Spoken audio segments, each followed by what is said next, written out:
दोनों हाथ ऊपर उठा करके इतनी जोर से जयकारा लगानी है कि सीधे आवाज कहां तक? राधा रानी के बरसाने धाम में पहुंचे महाराज।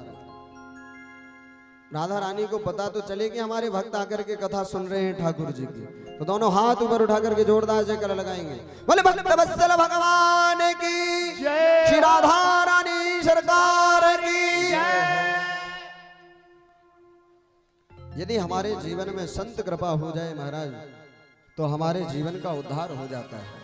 आज संत ने जैसे फल दिया वह लेकर के आए, अपनी पत्नी को दिया, नियम बता दिए, लेकिन वह बड़े ही क्रूर स्वभाव की थी महाराज, बड़े ही क्रूर स्वभाव की थी।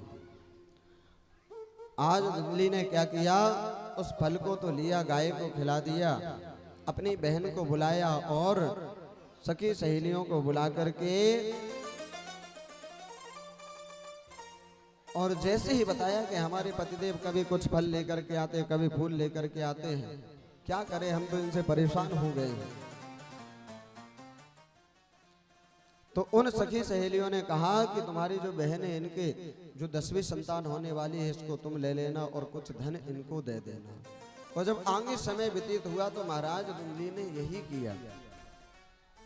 9 महीने तो अपने शरीर में वस्त्र बांध दिए, पड़ी रही, और उसके बाद में महाराज जैसे ही समय आया तो सारे नगर में शोर करवा दिया कि हमारे यहाँ पर संतान हो गई।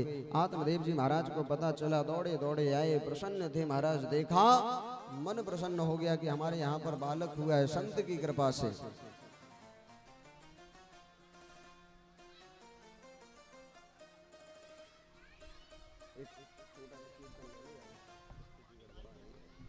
बोली श्री वृंदावन बिहारी लाल की जय हो। सभी से निवेदन है अपने अपने स्थान पर बैठे।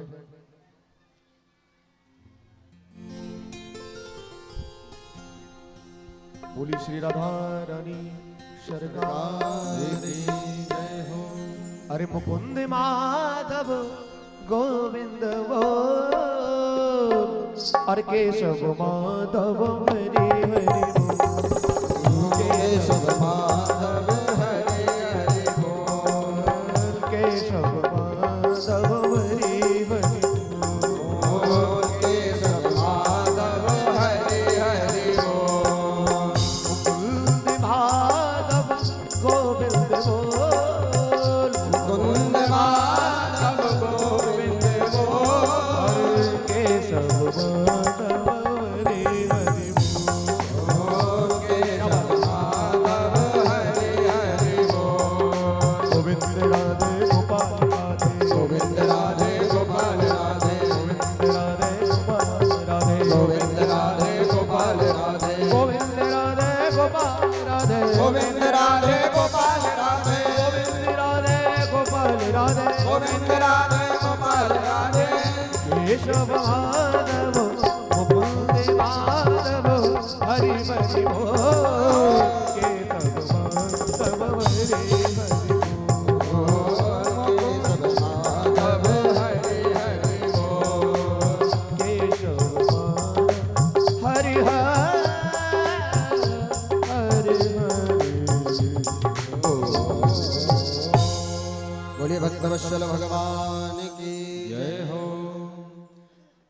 जैसे ही आत्मदेव जी महाराज को पता चला, दौड़े दौड़े आए, देखा पुत्र को, मन प्रसन्न हो गया।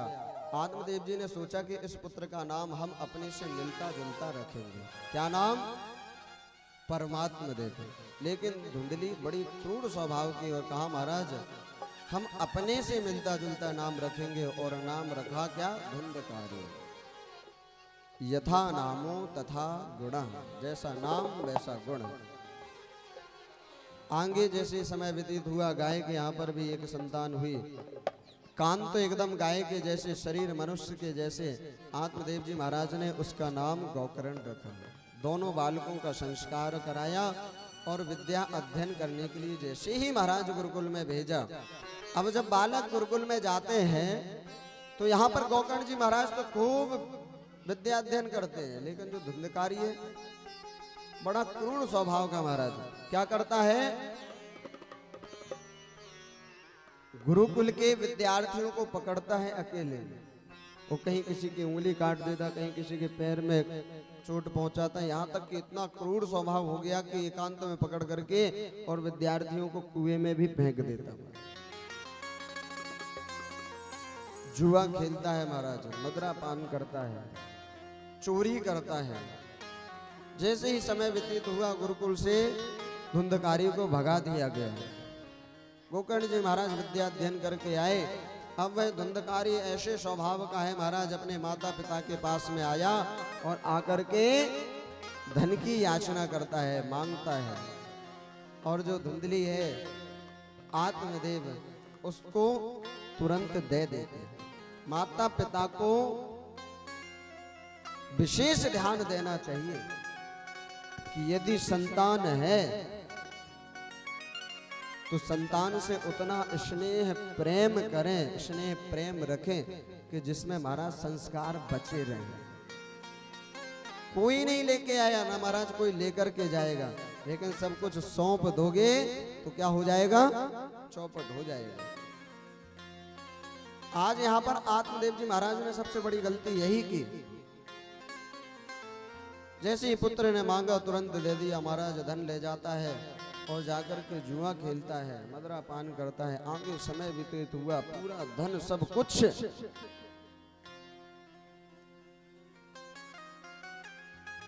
सब बर्बाद हो गया महाराज। एक दिन रात्रि को 12 बजे आया, नग्न तलवार लेकर के, मस्तक पर काली पट्टी बांध करके, और आकर के माँ से कहने लगा, माँ मुझे धन दो। माँ ने कहा, बेटा जो भी था सब कुछ तुम्हें दे दिया, अब कुछ नहीं बचा है। माँ के केस पकड़ करके और घसीटते हुए माँ को मारने लगा। आत्मदेव महाराज ने जैसे देखा, रुदन करने लगे कि देखो आज इस मंदिर जैसे घर को इस हमारे पुत्र ने नरक का अड्डा बना दिया, जहाँ पर मांस के चीथड़े पड़े हुए हैं, हड्डियां पड़ी हुई हैं। आज इसने अपनी माँ को मारा है, कल हमें पीटेगा।